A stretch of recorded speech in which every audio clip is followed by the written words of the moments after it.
स्त्री भन्ने बित्तिकै हुरुकै हुने जङ्गबहादुर राणा, जसले आफ्नै सासूलाई समेत जारी रकम तिरेर घरबाटै उठाएर दरबार भित्राए, जसलाई उनले काटे, उनकै बहिनीसँग विवाह गरे। दरबारमा 42 जना त रानीहरू नै थिए अनि सम्बन्धमा रहेका युवतीहरू त 100 भन्दा धेरै।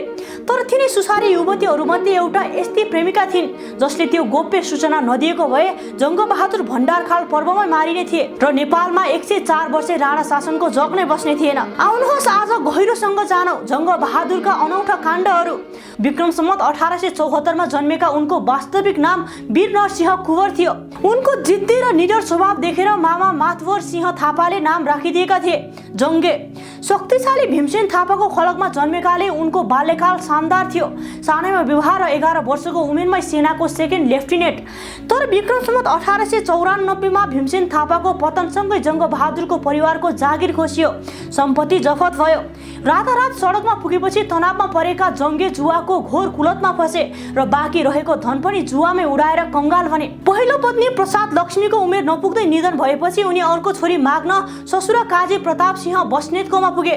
तर ससुराले दरबारमा हैसियत नभएको सानो मान्छेलाई अर्की छोरी दिन्न भनेर हफ्काएर फर्काइदिए। यो अपमान जङ्गबहादुरले कहिल्यै बिर्सेका थिएनन्। गुमेको साग फिर्ता पाउन जङ्गबहादुरले ज्यानको बाजी थापे। विक्रम सम्वत 1897 को हात्तीखेडमा बहादुरी देखाए। नाङ्गो खुकुरीले चितुवा काटे र 12 वर्षे गहिरो इनारमा हाम फालेर राज परिवारको मन जिते। राजा राजेन्द्रले उनलाई कप्तान बनाए। तर क्रूरताको हद त्यति बेला पार भयो जब भाइ देवी बहादुरलाई मृत्यु दण्डमा बचाउन मामा मातवर सिंहसँग हार गुहार गर्दा मामाले सुनेनन्।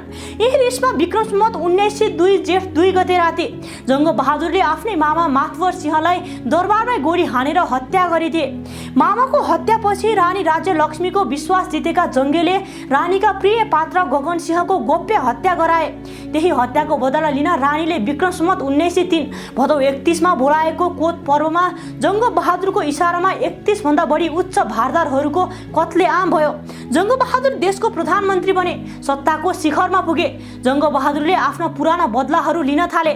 सानैमा आफूलाई अपमान गरेर फर्काउने तिनै बस्नेत खलकलाई शक्ति देखाउन विवाहित रहेकी आफ्नै सासू सिक्दी गजेन्द्र लक्ष्मीलाई जारी रकम तिरेर घरबाटै उठाएर आफ्नो दरबार भित्राए। त्यस्तै कोत पर्वमा काटिएका प्रधानमन्त्री फतेजङ शाहकी बहिनी हिरड्य गर्भ कुमारी मैया महारानीसँग विवाह गरे। दाजुको हत्यारासँग सुहागरात मनाउँदा हिरड्य गर्भ कुमारीले कपालको चुल्ठोमा चक्कु लुकाएकी थिइन्। तर सिउँदोमा सिन्दुर हाल्दा चक्कु भुइँमा खस्यो। षड्यन्त्रको पोल खुले पनि जङ्गबहादुरले सजाय दिएनन्, बरु प्रेम र व्यवहारले पगाले। पछि तिनै हिरड्य गर्भ कुमारी जङ्गबहादुरकी मुख्य बडा महारानी बनिन्। दरबारमा 42 रानीहरू भए पनि जङ्गबहादुरको जीवनमा सबैभन्दा महत्त्वपूर्ण पात्र थिइन् पुतली मैया। उनी रानी राज्य लक्ष्मीकी सुसारी थिइन् र जङ्गबहादुरसँग उनको गाढा प्रेम थियो। विक्रम सम्वत 1903 मा महारानी राज्य लक्ष्मीले जङ्गबहादुरलाई मार्न भण्डारखाल बगैँचामा विष हालेको भोजको षड्यन्त्र रचिन्। तर पुतली मैयाले यो चाल पाउने बित्तिकै राजपुरोहित विजयराज पाण्डे मार्फत जङ्गबहादुरलाई पूर्व सूचना पठाइन्। सूचना पाउन साथ हतियारबन्द फौज सहित पुगेका जङ्गबहादुरले उल्टै विरोधीहरूलाई काटे। यदि पुतली मैयाले त्यो सूचना नदिएको भए जङ्गबहादुर भण्डारखालमै मरिने थिए र 104 वर्ष लामो राणा शासनको सुरुवात नै हुने थिएन।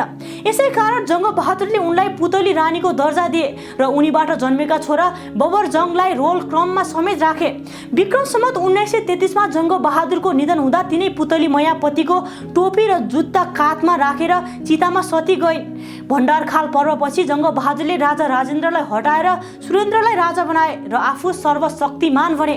उनले आफ्नो वंश सुधार्न कुँवर हटाएर भारतलाई राजपूतको राणा पदवी लिने नक्कली इतिहास बनाए। विक्रम सम्वत 1906 मा बेलायत जाँदा गाई पिपलको बोट र नेपाली दाल चामल जहाजमै बोकेर जाने यिनी त्यही पुगेर सुन्दरी लाउरा बेलको प्रेममा परे। फर्केपछि विक्रम सम्वत 1910 मा नेपालको पहिलो लिखित मुलुकी ऐन जारी गरे। तर यस ऐनले समाजलाई आधुनिक बनाउनुको साटो जातीय विभेदलाई कानुनी रूपमै संस्थागत गरिदियो। जङ्गबहादुर राणाको जीवनमा महिलाहरू केवल दरबारमा आभूषण मात्र थिएनन्, उनीहरू राजनीतिक शक्ति आर्जन गर्ने, बदला लिने र ज्यान जोगाउने हतियार पनि थिए। एउटा सामान्य जुवाडेबाट उठेर चालाकी, क्रूरता र सुराकीको बलमा नेपाललाई 104 वर्ष निरङ्कुश शासनमा धकेल्ने जङ्गबहादुर राणाको यो इतिहास तपाईलाई कस्तो लाग्यो? आफ्नो विचार तल कमेन्ट बक्समा पक्कै लेख्नुहोला। भिडियो मन पर्यो भने लाइक र शेयर गरी हामीलाई फलो गर्न नबिर्सनुहोला। धन्यवाद।